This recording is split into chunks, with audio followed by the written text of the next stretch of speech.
Ladies and gentlemen, at EDU TV and GCSUI, we believe principals are not institution heads, they are ecosystem builders.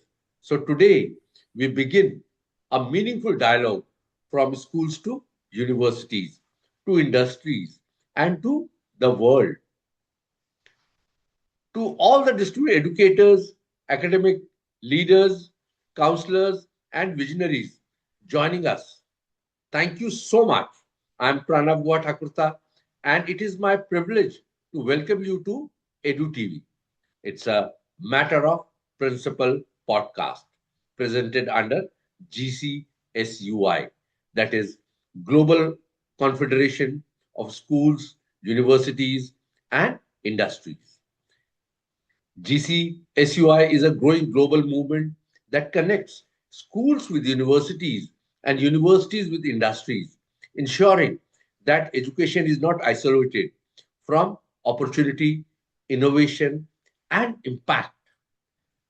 Because education today must not operate in silos, it must operate in synergy. And today's dialogue reflects exactly the synergy. We are deeply honored to host two distinguished education leaders from Nepal. We welcome Mr. Joseph, the famous Mr. Victor Joseph, Academic Director of Takshashila Progressive School, Jhapa in Nepal, a, prog- a progressive academic strategist who believes innovation and foundational values must move together. From India, we are privileged to have with us Ms. Cherian, one of the most youngest principal in the country, Ms. Nidhi Cherian, principal of Delhi Public School, Bangalore East, the Cambridge International, a leader who blends academic excellence with holistic student development. Two countries, two education systems, but one shared commitment, shaping future-ready global citizen. And I am Pranav. I would like to start with Mr. Victor.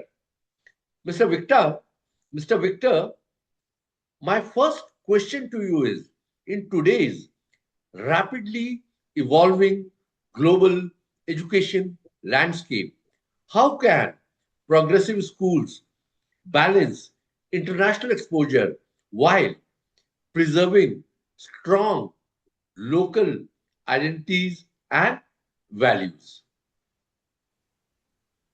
Thank you, Mr. Pranav. It's a honor and a privilege always to come to EDU TV, a platform which bridges schools to universities, a platform that gives progressive education a voice. Thankful to you for that. Uh, what you have said is actually the need of the hour. Gen Z, as we call it very famously, have lost their roots in the name of progressive education. They have forgotten the history and the roots of education that is so much embedded in us in India and in South Asia. With the brain drain that is rushing towards Western education, that link is lost. So, what the present Gen Z is doing, they are just making a mad rush towards what they call so called success in inverted commas. But what is the actual success? They do not know because they have not been told, they have not been given that path to go towards what real success is. So they have dreams in their eyes, the bandwagon of students rushing through their examinations, marks, etc. The digital divide between parents and children, the digital divide between teachers and children have made them even go further apart. So they have somehow lost the soul, the essence of success. And this is one of the reasons why progressive schools should maintain that balance of not only telling them that education is academics, but education is the ask, ASK. I keep saying the module of ask. That is attitude towards oneself, towards family, towards country, skills, S, and knowledge. So, what is happening is, unfortunately, we are going backwards. 90% of the time, it is the knowledge that we are imparting from books alone. When I say knowledge, knowledge is everywhere.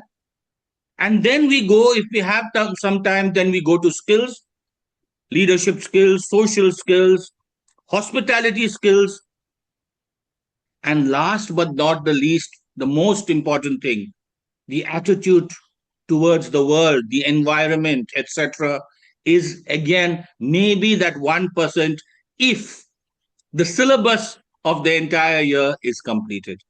Sad but true. This is the state. Over to Pranavda. Thank you so much, Mr. Victor. You, I think, advised very nicely about Gen Z, how they are thinking, how things are being done. I'm sure maybe we are in different countries, but I think the problems are same in the whole Indian subcontinent. So now I would like to come to Miss Nidhi Cherian. Miss Nidhi Cherian, in a competitive academic ecosystem, how do you ensure excellence does not come at the cost of empathy, emotional intelligence, and student well-being, ma'am? Yes, thank you for having me. Thank you, Mr. Pranav and EDU TV. Very good morning to Mr. Victor. And sir, you said some very valid points about Gen Z. And as a school, we are dealing with Gen Z and Gen Alpha, who are so used to getting everything at a moment's notice because of the digital boom that has happened. I think they check the climate imbalance, your K-pop, and all that is happening in the world even before breakfast. They probably know about it. So it has become a challenge to the educators how to have these local roots, but at the same time be globally relevant. And how can we do that? And the next important question is how can it be done without empathy and such such values that makes us humane and better individuals. How can we do it? I think in a school atmosphere, you have to let them know the importance of rootedness, because when you are rooted in your local culture, it brings a lot of identity, and it gives you confidence as to the knowledge of where you are coming from. But in a fast paced world like this, the 21st century, you have to adapt to what is there happening in the world.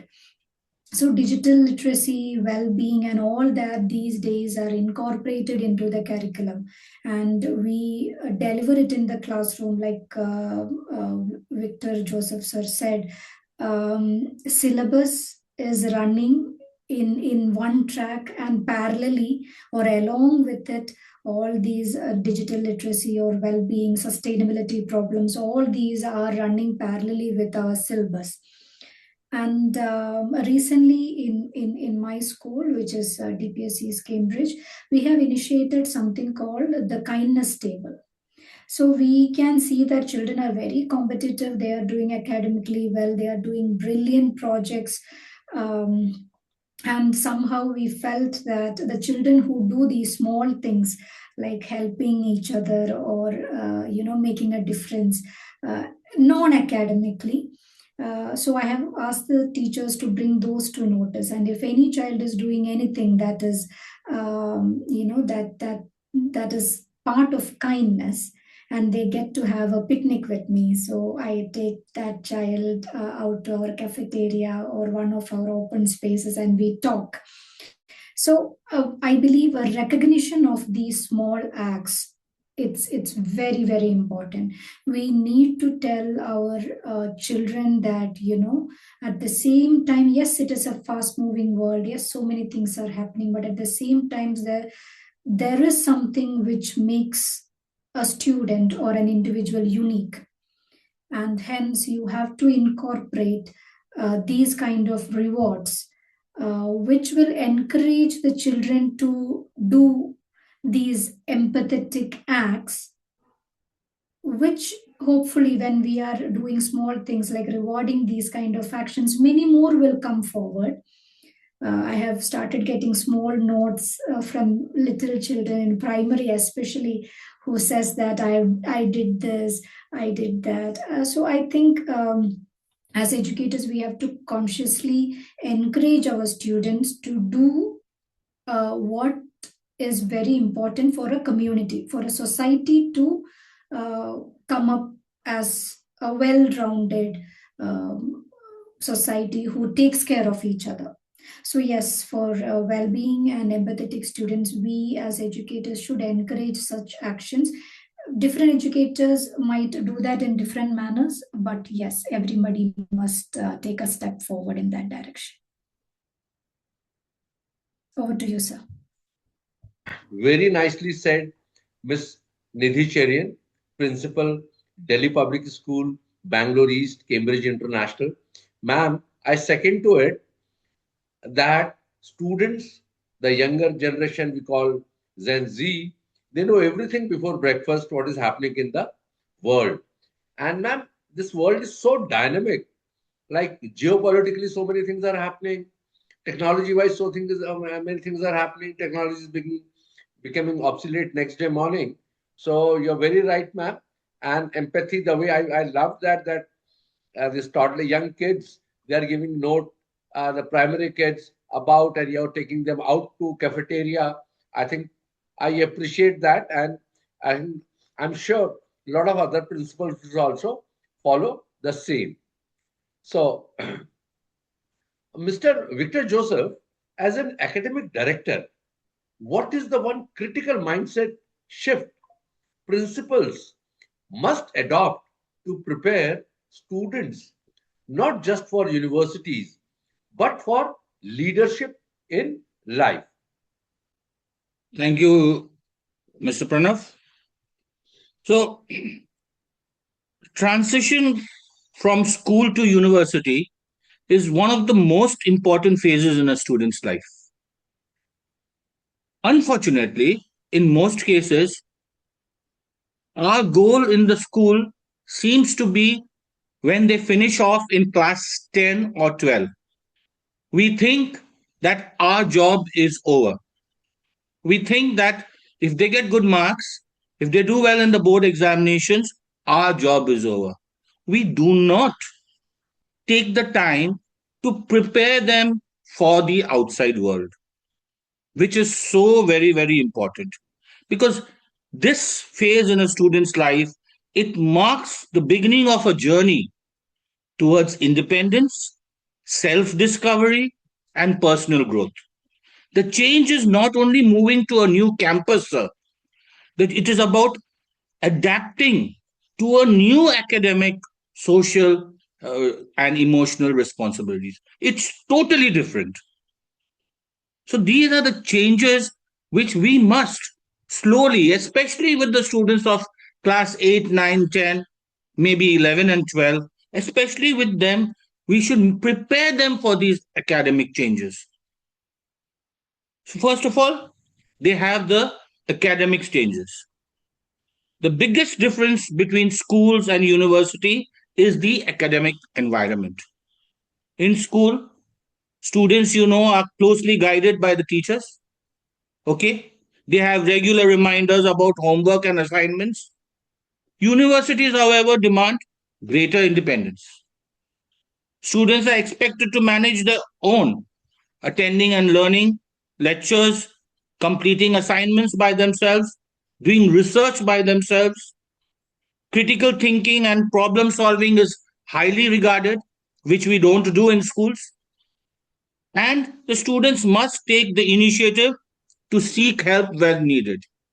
Here in schools, they are handheld.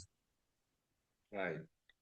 And there in the university, they come to a totally new environment where they are supposed to do all that. Did we prepare them for that? No. The next part is that you have between a student of a school and a student in a university is the personal responsibility. Students must take personal responsibility into account. They have to attend classes regularly. They have to complete the assignments on time. They have to manage the schedules. And they have to make, very, very important, they have to make academic and personal decisions by themselves. There's nobody to guide them. There's nobody to tell them, do this, do that.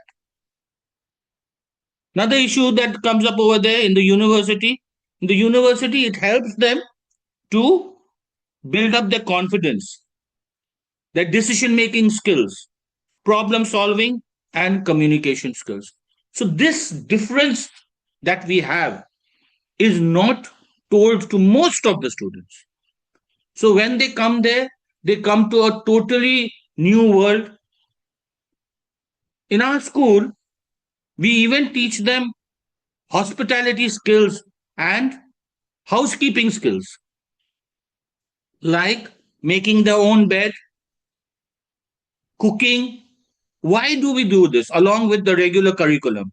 It is because once they go abroad, they don't even know to make breakfast for themselves. They are so used to the mothers. What is the main problem over here in India and in Nepal? You might have heard, we tell the children that, Babu, your work is to study and you study. Don't do anything else. We will do it for you. Right at that moment, we are cutting down the responsibility that a child has to take. And when the child goes to the university, make your own food, do your own bed, do your own laundry. There are no didis to take care of you. There are no maids to take care of you. And that is where the shock comes. So I think every area, socially, academically, personally, emotionally, that transition is something that we have to prepare our children for. Especially, again, I come back to this digital world that we have, this world of AI and everything like that. The skills that the children have to have, housekeeping skills, social skills, they don't even sit down together and have food together, and other skills, cultural skills, etc., should be there. And this transition, we have to make sure that the foundation is laid in the schools itself. And academicians like us, like you, like Nidhi ma'am, should take that step forward and make our children prepare themselves for this, and not only the cutoff marks that you were talking about in the beginning of the program. Thank you. Very, very rightly said, Victor sir. There's a huge gap between schools and universities atmosphere because a lot of hand holding is done in the schools, and in universities it's all free. So we have seen a lot of students who had very good scores in 12th. In the first semester, the CGPA goes down because pedagogy, style, lifestyle, as you said, when students go out of the city also, not only abroad, then they have to do all the things, either washing clothes or preparing food or whatever it is. Then, so if that thing can be taught to them in early years, I think things will be different. Thank you, Mr. Victor. I would like to come to Ms. Nidhi now. Ms. Nidhi Cherian, with universities redefining admission benchmarks and skill expectations, what strategic transformation should schools begin implementing today to make students truly future ready? I wanted to ask you this question because you have stayed abroad, worked with the top companies like McKinsey. So over to you, Nidhi ma'am. Yes, that's a very relevant question, and it comes just after Mr. Victor Joseph having said hospitality and housekeeping, house skills like that. are so important when you step from your home to a university. So when schools like mine, where an international curriculum is followed, we have put academic research, uh, critical thinking skills, project-based learning, research skills, all that is incorporated at a very young age. And by the time they reach that 9 to 12 grade, it would have reached a very good point where the examination board is also able to test them based on a research project or based on a reflective essay that they have done. So I think children are, when you look at academics, they are a little bit prepared than yesteryears now to deal with universities, because a few aspects of university life are now taken over by the schools to a certain extent. But yes, it is true that the oversight from teachers, so when we are seeing all this project based learning or research, academic writing, etc., there is very strong oversight from the teachers, which, as Mr. Victor Joseph rightly said, will not happen in the university. That oversight might not be there. You have to be responsible for how you are putting the projects forward or how you are putting your work forward. So, what I believe we can do is that inculcating these skills at a very, at a very young age, and slowly build it up, and so that by the time they are moving forward, they are, ready to take the university life in a much more better manner. Ma'am, I wanted to know from you, what strategic transformation should schools begin implementing today to make students truly future ready when they enter the universities and the world, in fact, also? Yes. So see, like I said, all these skills which we were expecting at the university level, that we start from schools these days itself, and we have subjects where the skills that are tested are analysis, evaluation, reflection, collaboration, and communication. These kind of terms which we used to hear in the universities are now part of primary itself in certain subjects. So students are now more exposed to these things. So at certain point of time, to equip them for universities, I think workshops can be brought into the schools, which we do on a regular basis because we have clubs on different subjects. So when these industry experts are coming to your campus and talking to the children about, how what is to be expected from the world at this point of time, I believe real world experience of industry experts and exposure to that, and a bit of exposure in terms of mentorship or internship to students, might help them or better prepare them for a university life. Also, there are subjects which will help you. For example, there is this particular subject called Global Perspectives in Cambridge Curriculum. What it does is that any problem that you take, you look at the problem at a local level, at a national level, and at a global level. So you are looking at your problem in a much bigger scale, and then you're looking at some other country. So the exposure to different countries and the problems that different communities are facing, I believe such exposure will again help to ready the children much better for the world out there. Very nicely said, ma'am. And I definitely, your idea is very good. Students should go for internships. Industry people should come and address them. In fact, in a lot of schools I have seen in Gurgaon also, they're inviting the parents for guest lectures. So Um, I think very nicely you have put, and same goes with Victor sir also. And I think it was a very powerful exchange of ideas. Today's discussion reinforces one truth: when principals collaborate, education evolves. On behalf of EduTV and GCSUI, and I would like to also congratulate Mr.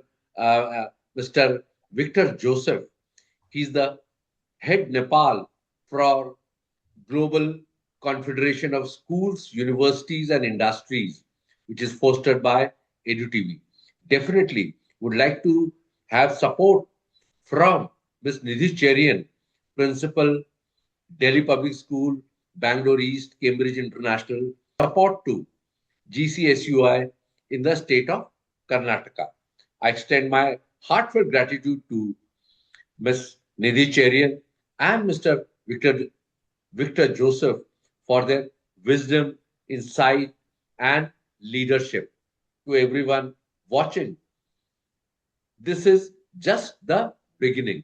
GCSUI is not just an organization, it's a global movement connecting schools, universities, and industries into one powerful ecosystem.